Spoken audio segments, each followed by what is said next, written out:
Изобразительное искусство, литература, музыка, кино и театр – это зеркало общества. Мы приветствуем всех, кто сейчас у экранов телевизоров. В студии программа «Культура». С вами Элиза Барахоева, и вначале коротко о главном. Художники и мастера к столетию ингушской государственности. Под таким названием открыта выставка в Государственном музее изобразительных искусств нашей республики. Войлочная летопись ингушей «100 ковров к столетию со дня основания ингушской государственности». Автор проекта Зайнеп Дзарахова рассказывает подробно о своей работе. Креативный взгляд на мир вокруг. Директор Центра театра, кино и креативных индустрий Мадина Дзортова – гость нашей студии. В этом году наша республика отмечает столетие со дня образования ингушской государственности. И на протяжении всего года мы рассказывали о различных мероприятиях, приуроченных к этой важной дате. Практически каждый житель региона старается в своей области и в меру своих возможностей внести свою лепту в историю народа. Войлочная летопись ингушей «100 ковров к столетию со дня основания ингушской государственности» подготовила доктор исторических наук, этнограф Зайнеп Дзарахова. И перед закрытием выставки нам удалось пообщаться с мастерицей и узнать много интересного. Государственная выставочная галерея Республики Ингушетия, которая находится в городе Сунжа, представила экспозицию из 100 войлочных ковров истинг, отражающих традиционное орнаментальное искусство ингушей, особенностями которого являются архаичность и символизм. Каждое изделие уникально и передает колорит и красоту ингушской культуры. Важно отметить, что над этим проектом, по признанию самой Зайнеп Дзараховой, она начала работать очень давно, еще много лет назад. Мастерица планировала порадовать родную республику подобными шедеврами. Ведь в каждый истинг вложена не только история нашего края, но и частичка человеческой души. Это колоссальный титанический труд, и, глядя на эти ковры, поражает и восхищает тот факт, что мастерица изготовила их сама, своими руками, не прибегая к помощи. Собрание 100 ковров, представленное на этой выставке, имеет коллекции. В этом зале у нас коллекция ангушт. И ковер, который вы видите, называется ангушт. Подписал его художник, который делал зарисовки в 20-х годах в этих селах. Оно знаменательно тем, что именно в этом селении происходило наше вхождение в состав России. Это наши предки делали осознанно. И далее представлены ковры, зарисованные в те же годы и подписанные названиями сел на ингушском языке, на латинской графике. Это село Ахкиюрт, вот мы видим с вами этот образ. Это ковры селения Шолхи, это ковры селения Мочхиюрт, Буру, Янд-Онгюрт, Дяхдук. То есть я их называю так, как они были подписаны на латинской графике, на ингушском языке еще в 20-х годах. И я думаю, каждый найдет для себя здесь очень такую интересную информацию. И если вы посмотрите, в начале нашей коллекции висит ковер, который я назвала «Дякости». «Дякости», то есть «Отечество». А название свое этот коврик получил, потому как он является копией того ковра, который в далекие годы был увезен мухаджирами в Турцию, и совсем недавно его привезли и подарили нашему музею изобразительных искусств. Ну а сделав копию, я назвала его «Дякости». Здесь же у нас представлена копия старинного альбома «Ингушские орнаменты», 1924 год, год завершения работы. Работа, которая шла в рамках этнографической, исследовательской работы вообще на юге России. И из числа первых художников Ахриев, а позже в 30-х годах Гази Магомед Даурбеков делали зарисовки. Но в 20-х годах был подготовлен альбом. Обратите внимание, здесь древние сюжеты, древние орнаменты. И они нам дают информацию о том, как мыслили, как жили и что вкладывали в ковровые композиции наши далекие бабушки. И исходя из того, что все-таки мы делаем с основанием наши ковры, и никакие композиции здесь не придуманы, мы прикладываем к каждому ковру паспорт. И здесь есть исходные данные, где был зарисован ковер, когда был зарисован, о чем могли говорить на этих ковровых сюжетах. В этом зале у нас представлена коллекция неосыри и коллекция свадебные коврики. Перед нами ковер древа жизни. Вообще древо жизни – это тема общечеловеческая, а для нас с вами она просто вплотную перекликается. Нижние ветви – это корни, это наши предки. Середина – это мы сегодня с вами, а крона – это потомки. И жить нужно так, чтобы мы могли с честью передавать то, что нам досталось от предков.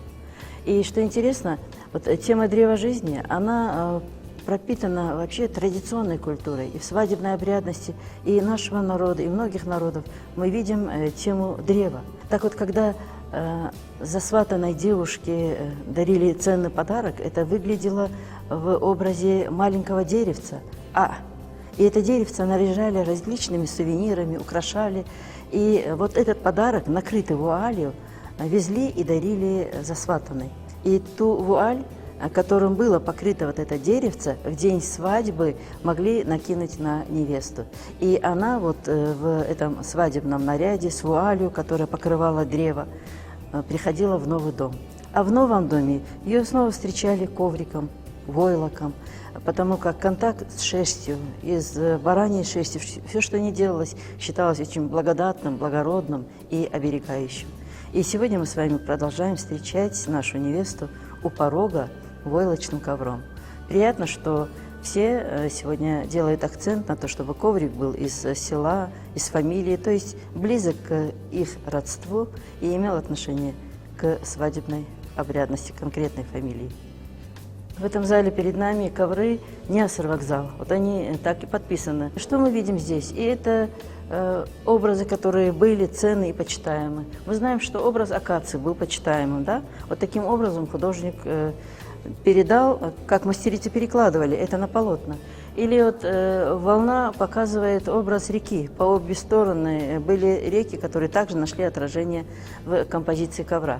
Но поскольку у нас техника врезная, мы когда создаем коверное полотно или ковровую композицию, мы одновременно вырезаем эти орнаменты, перекладываем из одного полотна в другое, и таким образом получаем второй ковер, который является аналогией этого же ковра, то есть я не скажу, что это ковры-близнецы, но ковры как бы двойняшки, поскольку здесь два цвета основных.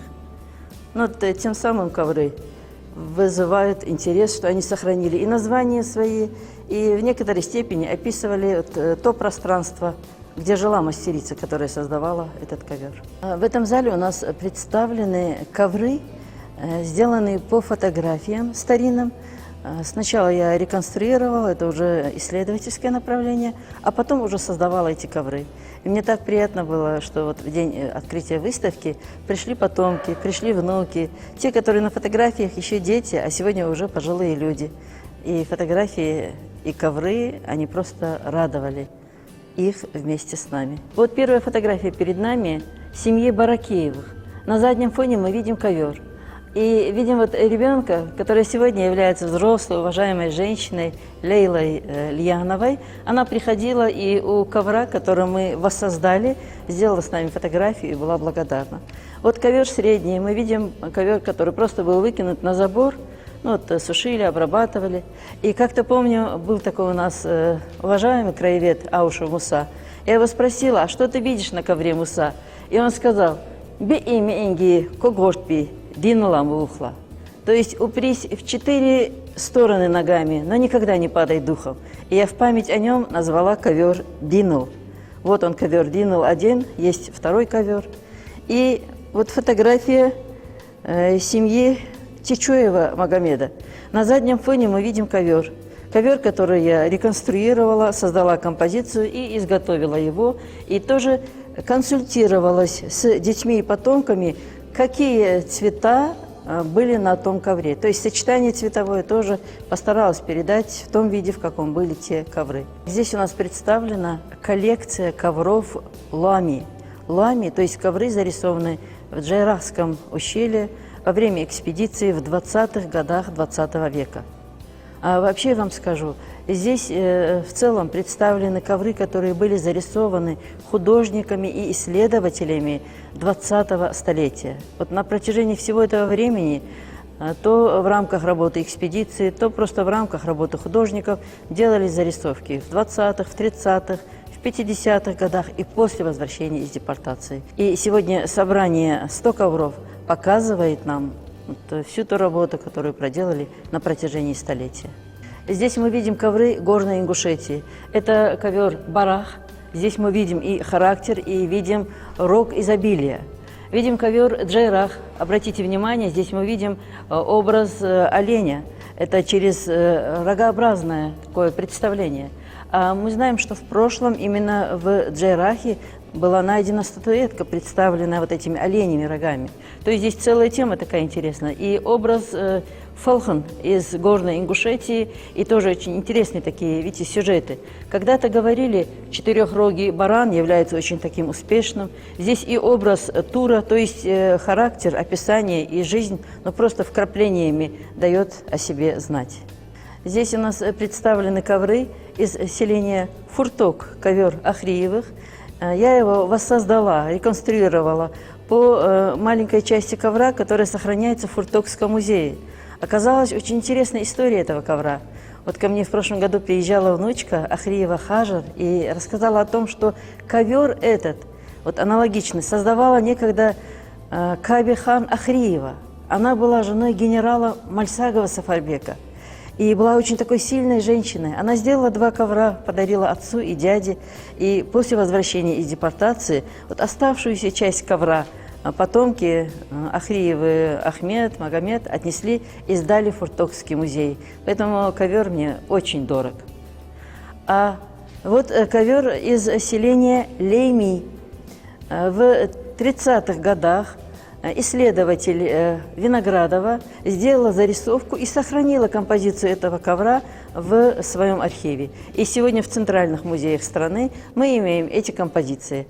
Этот ковер я изготовила специально для того, чтобы представить на ВДНХ. Мы знаем, что все это время там проходила выставка искусств всех народов страны. И этот ковер представлял искусство наших бабушек. То есть, вся история в этих коврах. Художники и мастера к столетию ингушской государственности. В Музее изобразительных искусств Республики Ингушетия состоялось открытие выставки, приуроченной к юбилейной дате. В ее экспозицию вошли работы более 60 художников, мастеров декоративно-прикладного искусства и ремесленников Ингушетии. Важно отметить, что сотрудники музея проделали колоссальную работу, чтобы представить на суд посетителей все самое лучшее и интересное. Мероприятие стало настоящим подарком для ценителей искусства и всех, кто неравнодушен к истории и культуре Ингушетии. Атмосфера праздника и вдохновения царила на протяжении всего дня, привлекая внимание как взрослых, так и детей. Выставка объединила под своим крылом работы около 65 художников и мастеров, чьи творения отражают богатое наследие и творческий потенциал республики.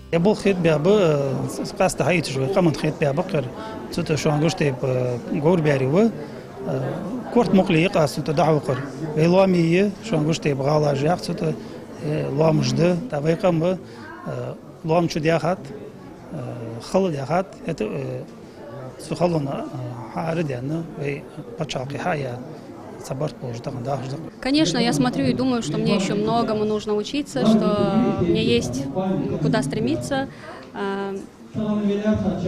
потому что работы уже опытных художников, они все-таки другого уровня.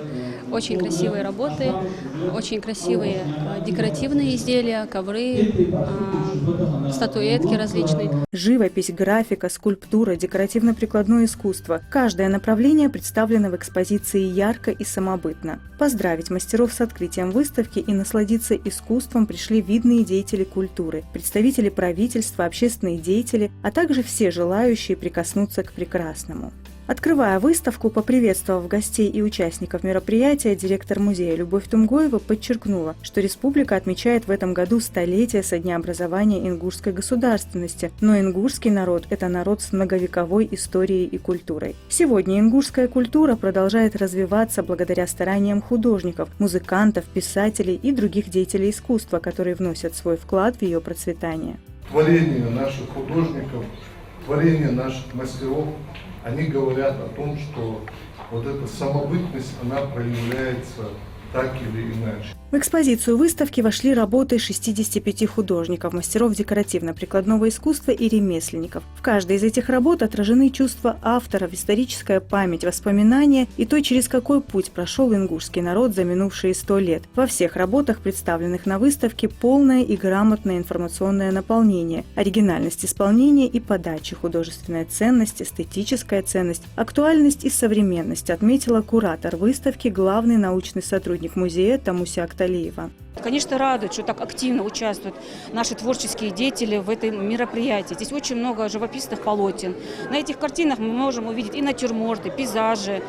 В разных направлениях написаны эти работы. Также горная Ингушетия здесь затрагивает тему. Выставляются у нас известные наши ремесленники. Выставляют они около 16 истингов. Это тоже радость, с глубоким смыслом. Вот. Также выставляют мастера декоративно-прикладного творчества. Известные мастера у нас в республике, как Аздоев, Башир, Магомед, Тухан. Очень интересные работы, это ингушские башни в миниатюре. Радует, что такая теплая атмосфера сегодня объединила всех творческих людей. В свою очередь, хотелось бы поздравить республику с такой круглой датой, пожелать ей процветания, чтобы с каждым годом она цвела у нас. Все выступающие на мероприятии отметили, что культура Ингушетии многогранна и самобытна, а выставка «Художники и мастера к столетию ингушской государственности» не просто собрание произведений искусства, а символ уважения и признания вклада ингушского народа в культурное наследие всей России. Она напоминает о важности сохранения и передачи традиций будущим поколениям, вдохновляя на новые творческие свершения. Выставка «Художники и мастера к столетию ингушской государственности» будет радовать гостей музея до 9 сентября текущего года и доступна всем обладателям пушкинской карты. Креативность лежит в основе развития культуры, и очень важно не бояться экспериментировать. Об этом хорошо знают в Центре театра, кино и креативных индустрий нашей республики. Мы пригласили к нам в студию директора Центра, члена Союза кинематографистов России, заслуженного деятеля искусств Республики Ингушетия Мадину Дзортову. Здравствуйте, Мадина. Здравствуйте. Мадина, у вас в центре всегда очень активная творческая работа. Сейчас идет подготовка к концерту «Летний вечер музыки». Расскажите подробнее об этом проекте. Дело в том, что это сезонные вечера. У нас осенний вечер, зимний вечер, весенний вечер. Это все делается для того, чтобы каждый раз готовить новые вокальные вещи. Обновлять репертуар. Да. Мы обновляем таким образом репертуар, и наши солисты, вокалисты и люди, которые на музыкальных инструментах играют, они каждый раз готовятся к этим вечерам. И действительно получается, что с каждым разом у нас 5, 6, даже около 10 новых вещей. И это очень хорошо сказывается на том, что обновляется репертуар наших музыкантов, вокалистов. Стимул для творческой активности. Да. И, конечно, руководство центра помогает нашим творческим людям, поддерживает их в какой-то мере и материально, и морально. И всегда мы готовы вместе с художественным руководителем направлять этих людей. И действительно очень талантливые музыканты собрались там, музыканты, вокалисты. И, конечно же, хотелось бы, чтобы и в дальнейшем так же получалось, и с таким интересом они готовили. Недавно у нас прошел вечер этнической музыки. И, конечно, эти люди, которые приходили к нам на концерт, они с умилением вспоминали те старинные наши вещи, которые уже мы исполняли. И после концерта подходили вокалистам нашим творческому составу, выражали свою благодарность и были очень рады, что даже те вещи, которые, казалось бы, для нас, их давно не играет никто, их не воспроизводит. Да, и мы вытащили действительно и сыграли, и спели, и это был такой вечер. А то, что касается летнего вечера, мы туда готовим очень много новых вещей. То есть и те произведения, которые сегодня нужно делать акцент именно на этническом. Мы интересно всему Кавказу, миру, России, именно своеобразием, своим национальным колоритом, своими национальными такими танцами, казалось бы, каждый народ, он отличается, даже в танцах у нас есть, даже если взять Кавказ, есть различия. И мы, у каждого народа свой обычай, свои традиции. И, конечно же, мы должны именно придерживаться своего направления, но не исключая тенденции сегодня, которые диктует нам современность. И это всё да, мы сочетаете. это все сбалансировали, и, конечно же, людям нравится приходить на наши концерты, и мы очень благодарны нашим зрителям, то, что они вот так хорошо нас воспринимают. Как правило, посезонно, да? Летний вечер, осенний, зимний. Это сезонные весенний. вечера. Задача и цель этих вечеров то, что мы каждый раз к ним готовим новые произведения, новые музыкальные А вот произведения. хотелось уточнить, я присутствовала как-то на зимнем вечере музыки, и я заметила, что где-то в процентном соотношении где-то 20 на 80 были песни, непосредственно посвященные этому времени года. То есть, получается, у вас и привязка какая-то тематическая есть здесь. Будут песни про лето на этот раз? И мы делаем и привязки, и это все не исключено. И вот в каждом вечере нам, вот каждое время года, оно по-своему красиво и, и хорошо, да, людям. Вот, например, мне нравится лето-весна, да, я люблю времена года. А есть люди, которым зима нравится, осень нравится. И поэтому мы стараемся даже при оформлении придерживаться, привязываться к той времени. И вот вы в начале нашей беседы сказали о креативных индустриях, да. И, конечно же, сейчас это активно вводится в Россию, да, творческая экономика. Сейчас понятно, что нужно именно этим заниматься. И это, чем больше, вот, да, мы сейчас в музыкальном направлении, мы очень хорошо понимаем, как далеко ушел сегодня Казахстан, да? Казахские певцы, их все слушают.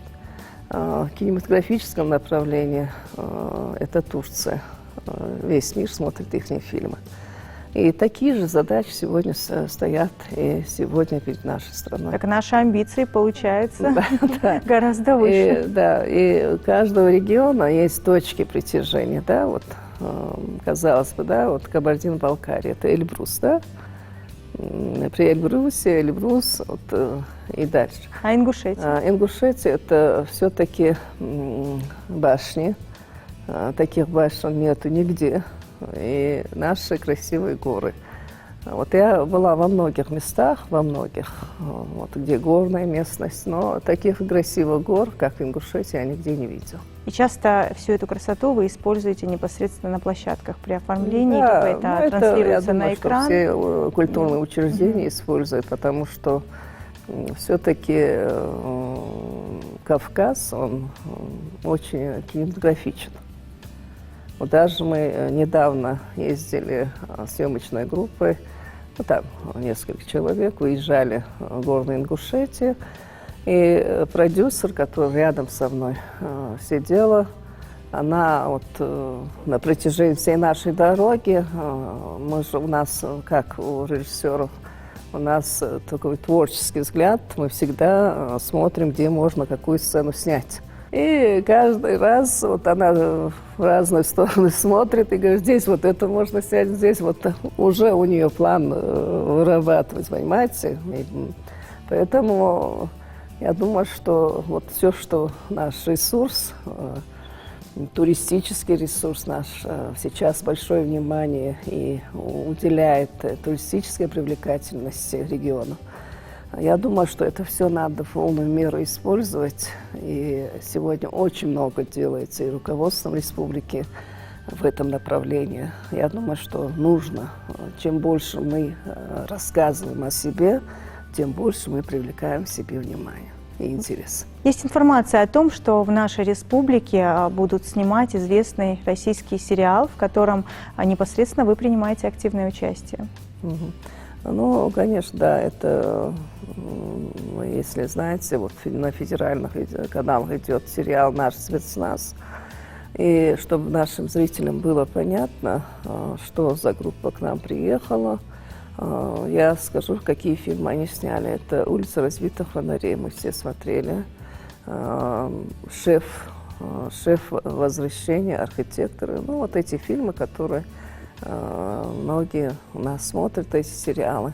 И какое отношение я имею? Министерство культуры поручило мне сопровождать вот эту группу. Это огромное количество людей и технического, и творческого состава.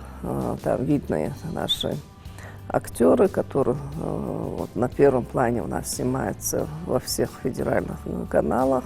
И, конечно же, мне очень понравилось то, что провели местный кастинг, и много наших жителей, они будут принимать актеров со всех театров. Это Министерство культуры, да, поручило мне сопровождать. Актеры наши будут участвовать. Вот, некоторых, я была с кастинг-директором на всех этих кастингах. Мы отобрали очень много людей, потому что очень много нужно было людей, которые могли бы участвовать в съемках массовых сцен, да, вот таких. А для массовых сцен тоже брали профессиональных актеров? Нет, есть массовка. Ну вот, для массовки же обычно берут простых людей. Актер массовых сцен, понимаете? Вот так. Нельзя просто так сыграть даже массовку. Эпизодическую роль, не имея подготовки. Это эпизодические роли, но там нужны люди, которые имеют очень красивую фактуру. И, конечно же, мы отобрали очень много людей.